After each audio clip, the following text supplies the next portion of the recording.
Hallo zusammen. Hallo zu Hause oder wo auch immer. Bevor wir mit Lösungen uns beschäftigen, beschäftigen wir uns mit dem Problem, mit einem Problem. Benennen wir das Problem, das Baby, bei seinem Namen. Zuverlässigkeit, Vertrauen, Wahrheit. Hier sitzen im Raum, und ich gehe davon aus, zu Hause auch viele Leute, die sich als Gläubige definieren, Glaubende. Wir schlagen alle die Bibel auf, lesen mal hier eine Geschichte, mal dort eine Geschichte. Wie oft, jetzt bitte ehrlich, wie oft oder anders, wem ist es noch nicht so ergangen, dass er ein klitzekleines Zweifelchen hatte, ob das wirklich so war, wie es dort überspitzt steht? So viel Hokuspokus. Schaut mich bitte an, so sieht ein kopfgesteuerter Mensch aus. Ich selbst und Hokuspokus sind weit voneinander entfernt. Ich habe ein Herz, aber es ist mehr eine Pumpe. Und bis ich etwas wirklich sehe, glaube ich, fast. Aber wenn ich es wirklich sehe, na dann sind es Fakten. Und das macht etwas. Schauen wir mal auf eine Landkarte zusammen. Die Landkarte stellt jetzt die Kernregion der Bibel dar. Heute liegt dort der Staat Israel, aber auch andere Länder. Und lass uns mal das nach der Bibel schildern, wie die Landnahme gewesen ist, bevor wir uns mit Fakten beschäftigen. Warum mit der Landnahme? Ja, ihr wisst ja, jedes Volk hat eine Erzählung, wie es entstanden ist, oder? Ein Entstehungsmärchen. Ein Stamm hier und dort, tief in Asien oder in Europa oder in Afrika oder wo auch immer, erzählt meistens irgendwelche Geschichten, die oft mit einer Gottheit, Blut und Erde und Kampf zu tun haben, und schwupps sind sie da. Und so, wenn man dieser Logik folgt, dann kann man sagen, auch die Juden haben ihren Entstehungsmythos, und das steht nun mal in der Bibel geschrieben. Nur die Konsequenz von dieser Übertragung ist die, dass man sagt, naja, wenn das Märchen sind, dann ist das, was in der Bibel steht, ja ein Märchen oder zumindest Teile davon. Und dann tut man die Glaubwürdigkeit damit ab. Man erklärt es für einen Quatsch, zumindest teilweise, erfunden. Dann war das Volk Israel nicht in Ägypten. Ihr kennt sicher solche Theorien. Es entstand durch eine Revolution von kanaanitischen bestimmten Schichten im Land selbst. Und die biblischen Erzväter, das kann doch jedes Kind ausdenken, dass irgendein bärtiger alter Abraham durch die Wüste gelaufen ist und dort Feuerchen gemacht hat und dort ein Zelt aufgeschlagen, das ist so längst kein Beweis. Stimmt ja auch. Wie kann man denn einen bestimmten Nomaden vor fast 4000 Jahren nachweisen? Du kannst nicht mal eine Woche, nachdem du irgendwo gezeltet hast, nachweisen, dass du gezeltet hast. Und dann war die Wüstenwanderung, naja, irgendwie die Frucht der Erfindung. Und dann war die Landnahme sicher nicht so. Und König David und sein Reich, das war so, das gab es vielleicht schon, aber ein Stammesführer. Und Jerusalem war nicht viel mehr als ein dickes Dorf, das selbstgefällig war und ein Buch über seine Heiligkeit schreiben ließ. Und da bestreitet man nicht, dass es die großen Mächte gab, wie in der Bibel dargestellt. Assyrien gab es wohl, wir kennen ja Funde davon, Inschriften, reiche Ausgrabungen. Aber dass zwischen Assyrien und Babylonien und Ägypten und Griechenland und Rom auch das kleine Land Israel irgendeine Bedeutung hatte, na, das ist wohl aus der übertriebenen Perspektive der Schreiber. Lass uns mal dieser Linie folgen. Die Landnahme begann nach dem biblischen Bericht im Land östlich des Jordans, noch unter der Führung des Mose. Und 2,5 Stämme haben sich niedergelassen. Da im Bild sieht man am Toten Meer, weiter nördlich, fast bis zum See Genezareth, Gad, Ruben und der halbe Manasse. Und dann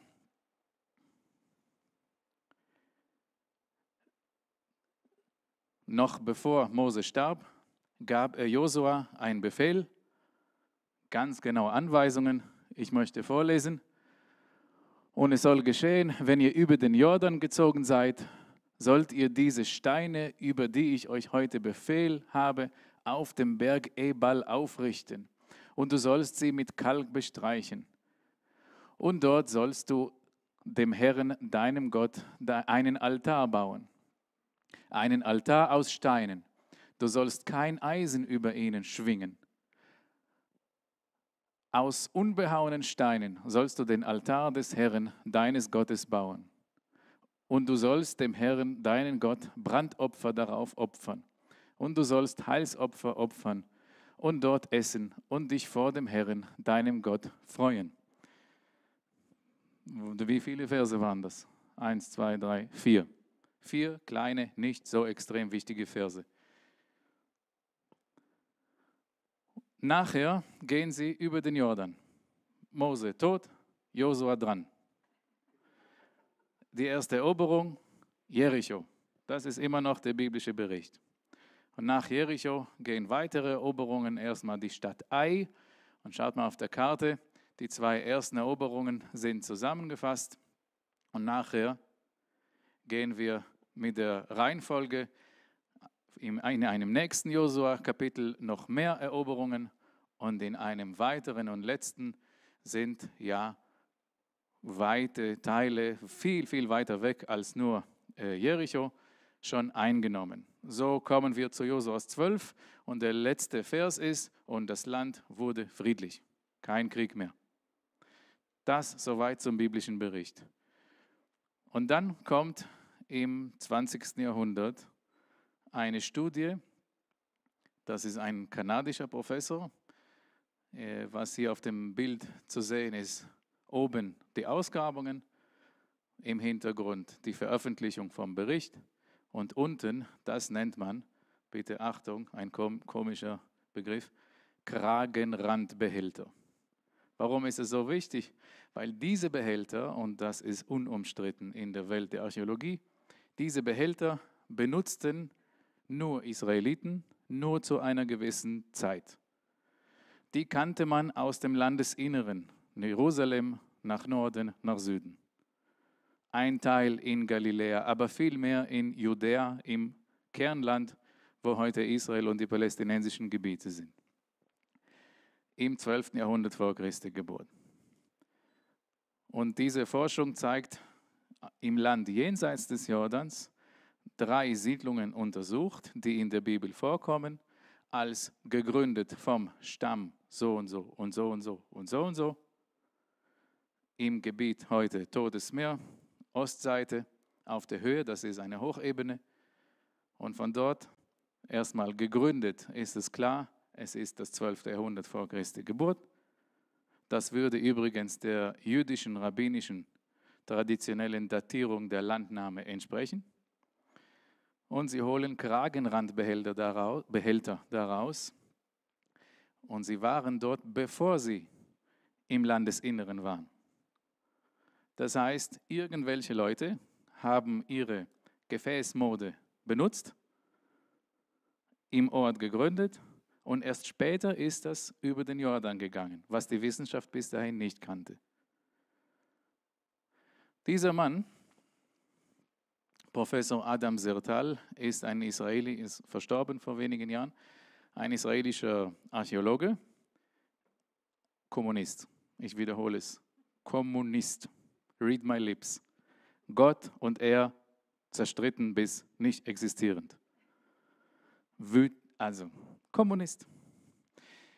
Er war Kibbutz-Mitglied, im Kibbutz geboren, aufgewachsen. Im Krieg übrigens hat er beide Beine nicht mehr so ganz fit bekommen. Und er lief dann lebenslang auf Krücken und hat verstanden, den letzten Beruf kann er nicht so gut machen und will auch nicht so gut. Irgendwas Theoretisches, er will draußen sein. Und als Archäologe, er hat Archäologie studiert, promoviert, Professor geworden. Als solcher sagt er, Punktausgrabungen sind langweilig. Also nur einen Palast hier oder nur irgendein Gehege da ausgraben, das ist mir zu wenig. Ich will flächendeckend wissen, was zu einer bestimmten Zeit in einem großen Raum passiert ist. Und so ist er mit seinen Krücken auf den Weg gegangen. Seine Studie heißt Bergmanasseh-Prospektion. Und was zeigen sie dort? Erstmal begonnen hat es 1978 und das geht fortlaufend auch nach seinem Tod bis heute. Jeden Freitag kann man sich freiwillig da anschließen mit Autos, Drohnen, zu Fuß. Und zwar haben sie inzwischen 3000 Quadratkilometer erfasst. Das ist viel, so viel, dass es 10% vom Staat Israel mit allen israelisch kontrollierten Gebieten, lassen wir die Politik zur Seite, und 25% des biblischen fruchtbaren Landes. Das ist viel, ein Viertel, ich wiederhole es, ein Viertel des biblischen fruchtbaren bewohnten Landes. Das ist immens viel. So viel, dass es weltweit in der Größe das noch nie gab. Nie so lang und nie so in der Fläche. Was haben sie da erfasst? Ja, 1530 Städten. 90% von ihnen waren vorher der Wissenschaft unbekannt. Ich wiederhole es, 90% vorher nicht bekannt. Hier auf der Landkarte sieht das Gebiet so aus. Was jetzt in Rot zu sehen ist, das ist erfasst worden. Es ist im Stammesgebiet Manasseh und deswegen heißt das die Gebirge Manasseh-Prospektion. Hier vergrößert und schaut mal, in diesem Areal erfassten sie bis zum Jahr 1200 vor Christi Geburt 19 kanaanitische Siedlungen. Und davon sind die zwei größten Städte Jericho und Sichem. Diese Punkte, insgesamt 450, sind israelitische Siedlungen und die wurden gebaut zwischen 1200 und 1000 vor Christi Geburt. Die traditionelle jüdische zumindest Zeitrechnung besagt, Landnahme ungefähr 1200, 1250 vor Christi Geburt. König David, da ist auch die Wissenschaft wieder einig, ungefähr 1000 vor Christi Geburt. Das ist das Zeitfenster der Niederlassung Israels. 450 Siedlungen in diesem Areal und davor 19. 300 von diesen 450 entstanden innerhalb von 50 Jahren. Freunde, das passiert nicht, auch wenn ein Mann oder eine Frau zusammen so fruchtbar sind, wie es nicht möglich ist. Das ist ein Zuwachs, das niemals innerhalb von 2 Generationen mit Geburten zu erklären ist. Das muss eine Massenzuwanderung gewesen sein. Jemand hat eine Doktorarbeit darüber geschrieben und gerechnet, dass es ein Zuwachs ist von 1800% an der Anzahl Siedlungen und die Bevölkerung nahm, ich habe es aufgerundet, er kam auf Kommastellen bei seiner Rechnung, 1000% Zuwachs. Man kann ja nicht 1000 Kinder kriegen in 2 Generationen. Auch nicht 500, auch nicht 100. Das funktioniert nicht. Aus den 450 israelitischen Städten sind 200 Nomadenüberreste. Also sie haben wohl ein Zelt gebaut und nebenan irgendein Gehege für Tiere. Wie baut man ein Gehege hier in Europa, nördlich der Alpen? Mit Holz meistens. Ist ja einfacher und verfügbar, in dem Land nicht. Es gibt einfach nicht genug Holz und wenn, dann ist es mickrig. Also baut man aus Steinen, weil sie überall liegen.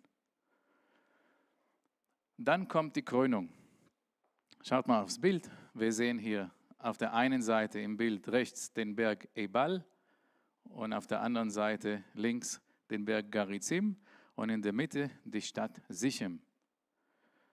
Und dort, wo der Pfeil zeigt, dort fand Mann heißt Adam Sertal, der eben mit den Krücken 1983, meine ich, jedenfalls Anfang der 80er Jahre, fanden sie einen Haufen von ungefähr 30 Meter Durchmesser, einen Haufen von Steinen, und sie haben angefangen, das abzutragen, und dann darunter lag das.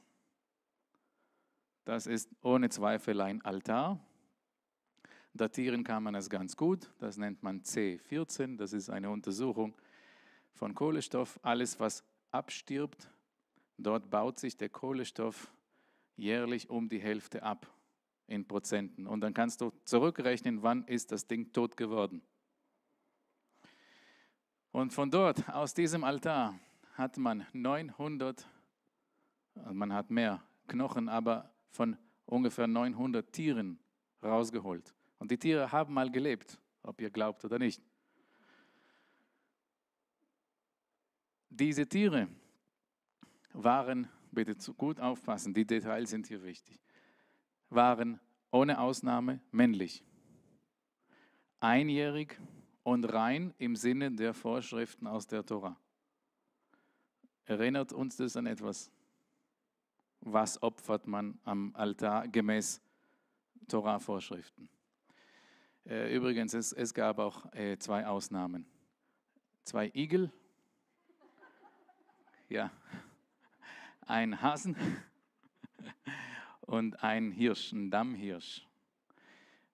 Jetzt, der Hirsch war einjährig und lebte gleich wie auch die meisten anderen da, die Kühe und Ziegen und Schafe. Das löste eine Diskussion aus und Rabbiner in einem Brainstorming haben entschieden, jawohl, ein Dammhirsch ist auch rein. Es ist rein. Allerdings ist es nicht als mögliches Brandopfertier benannt in der Bibel, aber es war wohl möglich. Die Igel und der Hase, da könnt ihr euch beruhigen, die lebten Jahrhunderte später und starben einfach am Altar, die Glücklichen, als es nicht mehr heiß war. Alle Tiere waren im offenen Feuer verbrannt, das sieht man am Knochen, und das Fleisch wurde von ihnen gegessen. Gelebt haben sie in diesem Zeitfenster rund um 1200 vor Christi Geburt. Die ganze Stätte ist eine Schicht. Du gehst tiefer, Fels, Berg, nichts drunter. Darüber wurde nie etwas gebaut. Und zerstört ist das Ding nie geworden. Jemand hat es einfach zugebaut, zugeschüttet mit Steinen, mit Felsen. Es war nicht mehr in Gebrauch. Die Kragenrandbehälter bestätigen sicher vor Ort, die lagen einfach als Scherben immer noch oben auf der Oberschicht, gar nicht tief. Sie bestätigen, dass das Israeliten waren. Alle Steine, haben wir eben die Verse gehört, alle Steine sind unbehauen, ohne Zweifel. Und die unteren, die zugeschüttet waren, mit Erde und Asche noch, sind mit Kalk bestrichen. Eine Rampe, die sieht man, die beginnt hier. Eine Rampe führt hinauf ohne Stufen. Warum ohne Stufen? Gleich. Die Stätte wurde zugeschüttet. Es führt eine Rampe dorthin, weil im 2. Mose 20, 26 steht, und du sollst nicht auf Stufen zu meinem Altar hinaufsteigen. Die anderen Völker, inklusive Kanaanite Altäre, die kennen wir, die haben Stufen. Die Israeliten hatten keine Stufen. Grund, Priester, Rock, keine Jeans. Kleid, langes Kleid, Rock. Stufe, ich mache es hoch für die Kamera. Mit Kleid ein Problem. Es ist nicht bescheiden. Wir wissen ja nicht, ob sie drunter überhaupt angezogen waren. Von daher auf einer Rampe, die sanft da hinunterführt oder drauf, ist die Bescheidenheit garantiert. Zu jener Zeit kehrte Josua um und nahm Chazor ein und seinen König erschlug er mit dem Schwert. Chazor aber verbrannte er mit Feuer. Wir lassen mal den Altar sein. Leute, wer nicht glaubt, dass das Josuas Altar ist, okay, angenommen, aber bitte um Argumente. Dass das ein israelitischer Altar ist, aus dem 12. Jahrhundert nach Christi Geburt, ist unumstritten. Und wer sagt, ja, aber da steht ja nicht der Name Josua, ich war hier. Das ist richtig. Aber dann hast du einen anderen Zweifel und nicht über den Fund. Es geht weiter. Der entscheidende Kampf, die entscheidende Schlacht war in Chazor. Chazor ist im Norden des Landes und dort hat man einen Ansiedlungshügel ausgegraben. Im Mittelpunkt ein Palast, hier auf dem Bild die Rekonstruktion. Deutsche Sprache, schwere Sprache. Zu sehen. Drinnen im Palast sieht man zwei sehr interessante Sachen. Erstmal, der Palast ist aus das Fundament, der untere Teil der Wände aus Basalt. Basalt ist extrem hart und die Innenseite ist zersprungen mit Rissen. Und das passiert nur bei hohen Brandtemperaturen. Gemäß Bibel wurde der Palast in Brand gesteckt, nachdem Josua sein Schwert für etwas benutzt hat. Also Josua hat wohl den König Jabin selbst erledigt und dann haben sie den Palast in Brand gesteckt. Und sie fanden dort auch Gottheiten dargestellt, kanaanitische kleine Götzenskulpturen, und die sind geköpft. Warum sind sie geköpft? 5. Mose 12, 3, ihr sollt die Bilder ihrer Götter umhauen. Und ab ist der Kopf. Es gibt so viele Beispiele, die wir bringen könnten. Wisst ihr, wie lange gibt es überhaupt die Archäologie als Wissenschaft? 150 Jahre ungefähr. Es ist eine junge Wissenschaft. Die Geschichten sind hier alt bis sehr alt. Ungefähr in Richtung 4000 Jahre. Wenn wir zurück bis zur Landnahme gehen, dann etwas mehr als 3000. 3000 und ein paar Jahrhunderte dazu. Aber neue Fakten in einer neuen Disziplin belegen uns die alten Geschichten. Und das ist ja ein Riesengeschenk. Vor allem für so kopfgesteuerte Menschen, die vielleicht sich fragen, kann das stimmen? In dem Fall sind wir uns einig geworden, die Teile der Landnahme stimmen. Dieses Foto zeigt uns den Schacht, einen Tunnel, der von der Stadt Davids, vom ältesten Teil Jerusalems, hinunterführt durch den Berg durch zur Quelle.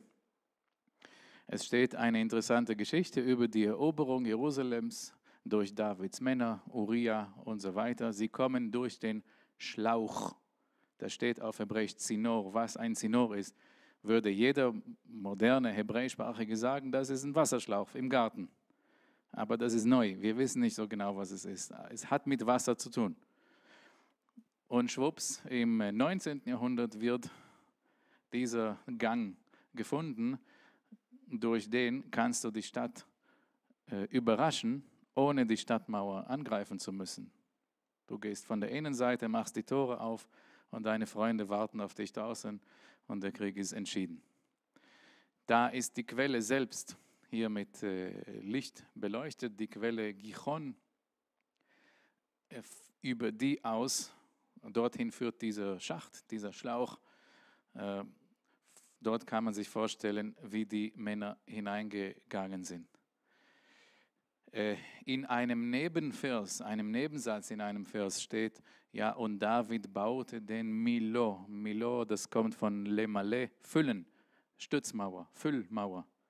Was ist das? Keine Ahnung. Es steht aber, dass er es gebaut hat. Es steht auch, dass sowas in Sichem stand. Und es steht auch, dass Salomo so etwas gebaut hat.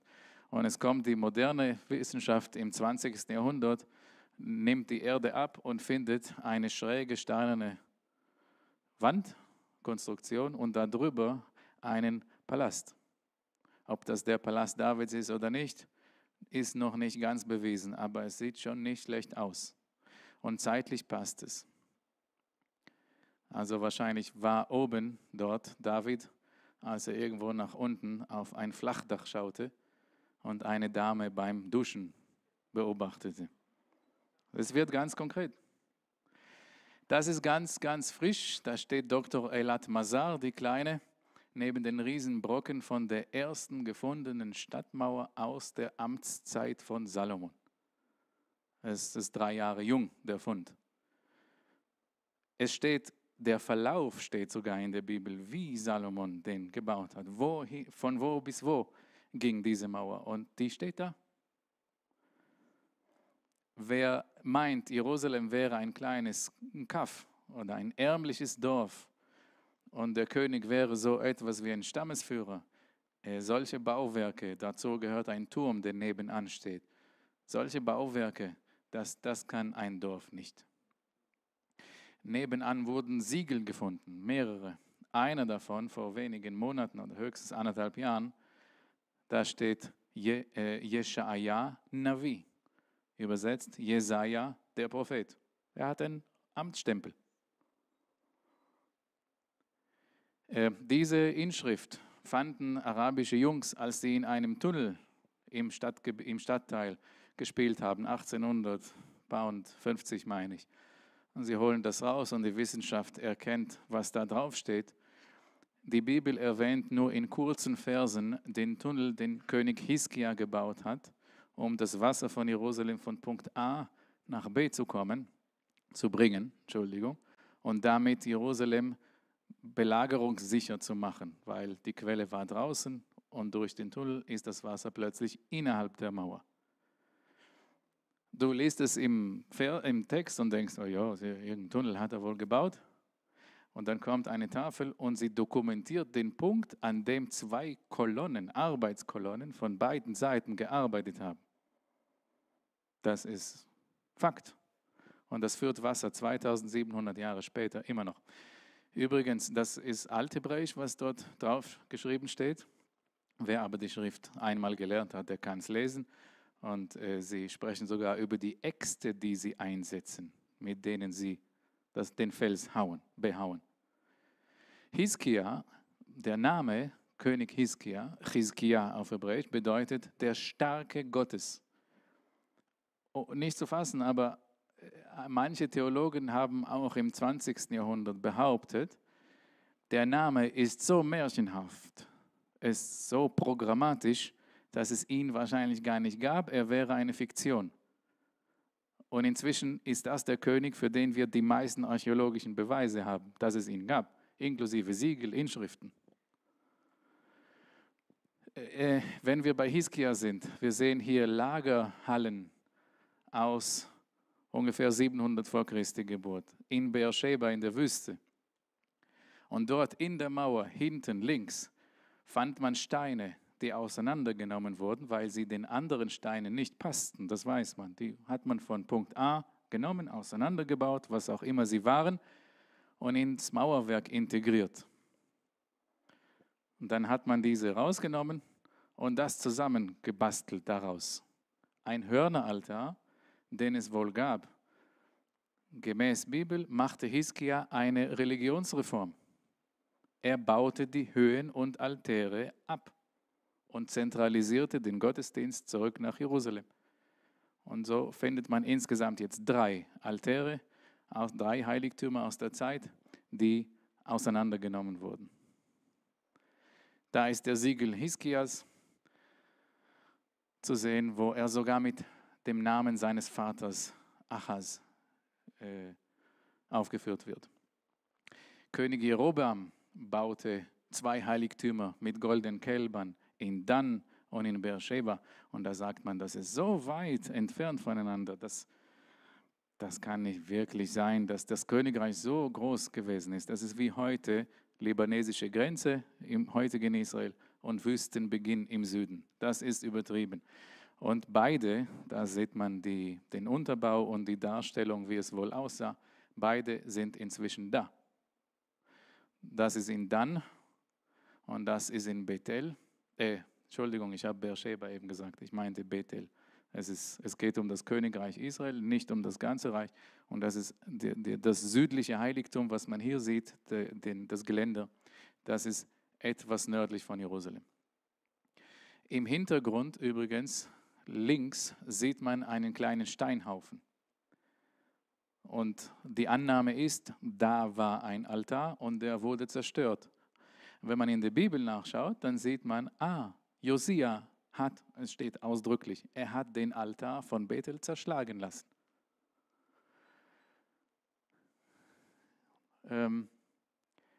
Noch ein Beispiel ist ein Palast, der recht kurz benutzt wurde, ungefähr 20 Jahre, in der Stadt Tirza.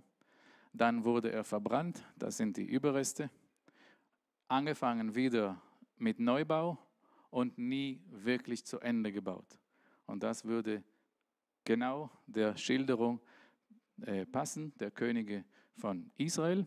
Erst war ihre Hauptstadt unter Jerobeam in Sichem.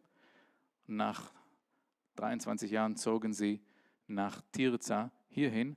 Übrigens, der kürzeste König Israels, der hieß Simri, der regierte eine ganze Woche.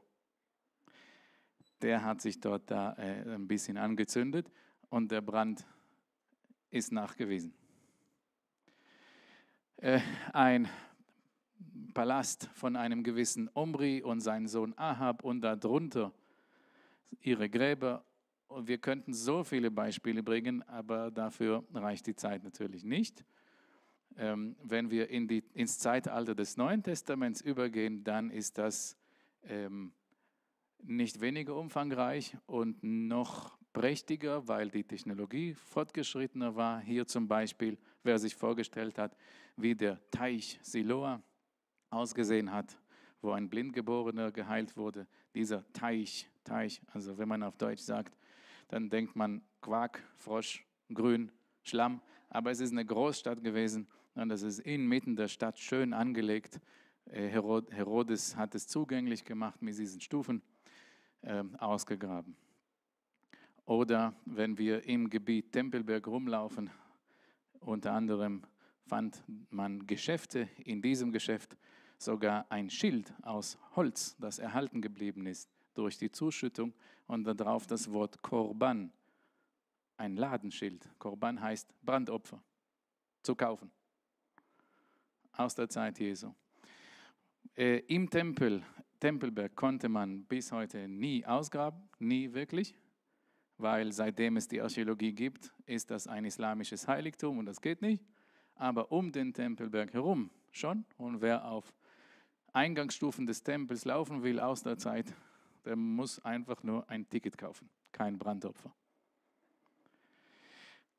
Oft kriegen wir eine Bestätigung für das, was wir aus der Bibel kennen, durch die Funde.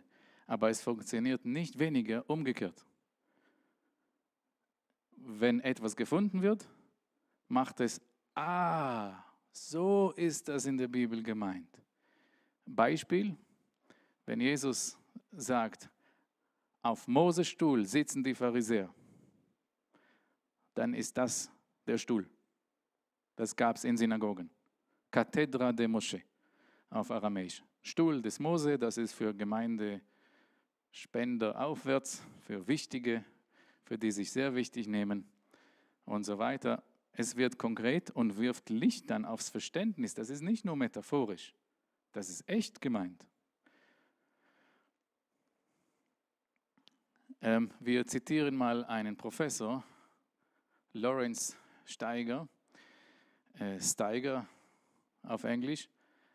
Er sagte mal, wenn ein Altar auf dem Berg Ebal stand, sind die Auswirkungen auf unsere Forschung revolutionär. Wir alle müssten in den Kindergarten zurückkehren. Das sagt ein sehr angesehener, wichtiger Name der Bibelarchäologen. Ja, die Annahme ist, wahr, das gab es nicht, das ist ein Quatsch und dann kommt es aus dem Boden. Das war eine kleine Probe, ein Schmecken von einer großen Welt. Joni, kann ich dich bitten, mir das Buch von meinem Stuhl zu bringen, damit man es ganz kurz zeigen kann? Lass das Land, danke, Lass das Land erzählen, ist vor wenigen Wochen erschienen, Anfang März. Und das geht durch die biblische Chronologie durch und zeigt alle wichtigsten Funde. Aber Leute, für mich selbst sind Steine langweilig. Die Erkenntnisse dahinter sind spannend. Und nicht nur die Funde, nicht nur die Archäologie, sie spielt hier eine wichtige Rolle. Aber die Zuverlässigkeit des biblischen Begriffs, Berichtes, sie bekommt hier ein Fundament aus Stein. Und dazu jüdische Auslegungen aus der rabbinischen Welt, die ihr weniger kennt, auch mit Anstrengung, geht es einfach nicht im Blut, im Erbe drinnen. Wenn man die Perspektive kennenlernt, kann es nur eine Bereicherung sein, an erster Stelle auch für neutestamentliche Überlieferungen. Das kann man erwerben, entweder im Handel oder aber auch, ich habe eine Kiste mitgebracht, hier bei mir. Wer zu Hause sitzt, kann es, darf ich die Webseite, kannst du die kurz zeigen? Wer zu Hause sitzt, seht ihr oben rechts den Knopf, da kann man es auch online bestellen. Ich schicke es dann zu euch. Wer will, signiert, gewidmet, gerne. Wer nicht, auch gut. Und noch ein Hinweis. Und zwar da, genau. Es ist ganz frisch, seit einer guten Woche. Ich habe mir das immer gewünscht. Ich möchte eine Landkarte sehen, wo alle biblischen Städte ganz klar zu sehen sind mit den wichtigen Infos dazu. Warum gibt es das nicht? Nein, das gibt es nicht. Nicht so. Es gibt Atlas, Atlanten, aber es ist nicht gleich. Kannst du drauf klicken kurz? Ja, und einzoomen. Was blau ist, ihr seht, ich habe es selber gemacht, ich mache es immer noch, das ist ein Lebensprojekt. Inzwischen ist es schon spruchreif und so ein Drittel ist da, ungefähr 400 biblische Orte. Was blau ist, ist schon fertig. Und was so violett ist, das kommt noch, ist erfasst, aber noch ohne Inhalt. Ich mache jeden Tag welche.